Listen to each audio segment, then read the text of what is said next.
Le cabinet Hectare est un bureau d'études et de conseil en environnement qui existe depuis 1985 en région toulousaine.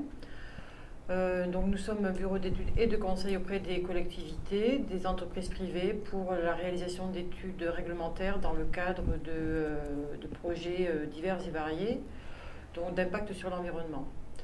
Nous sommes une structure de 20 salariés avec une agence également sur la région Limousine, à Brive, qui est créée depuis 2007. Nous intervenons, sur la région Occitanie, mais également sur les régions limitrophes. Donc, effectivement, nous sommes passés en scope à la fin de l'année 2017. C'est arrivé au terme d'une réflexion au sein des salariés qui a vu le jour, on va dire, il y a 3-4 ans, lorsque le dirigeant a annoncé qu'il allait prendre sa retraite.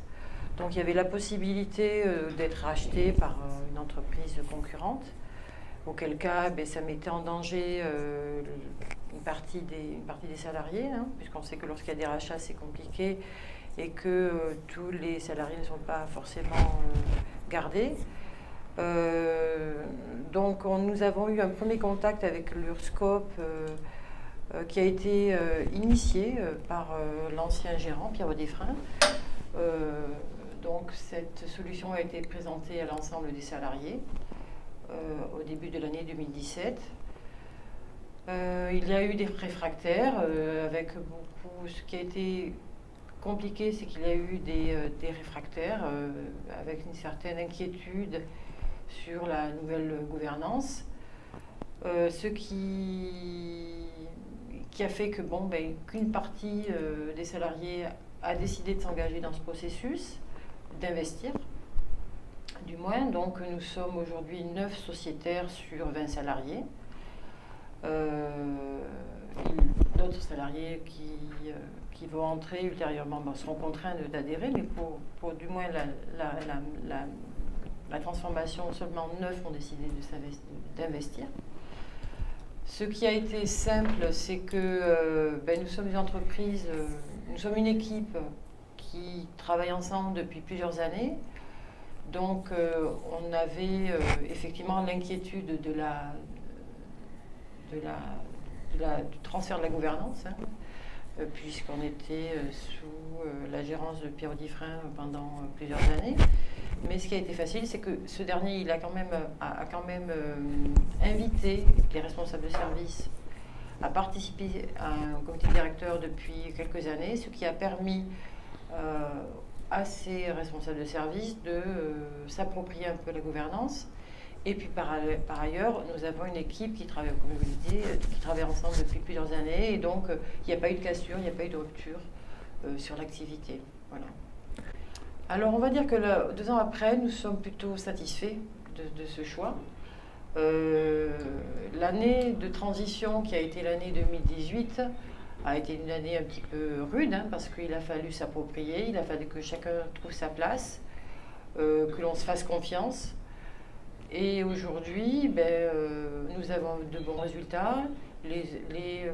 On sent que les salariés sont davantage peut-être impliqués dans la gestion au sens large de l'entreprise. Il y a une réelle dynamique. Les résultats de 2018 ont été bons, on a fait de bons chiffres. Et en 2019, on a une situation qui s'annonce là fin août et qui est très positive. Voilà. En termes socialement, c'est positif et économiquement, ça l'est également.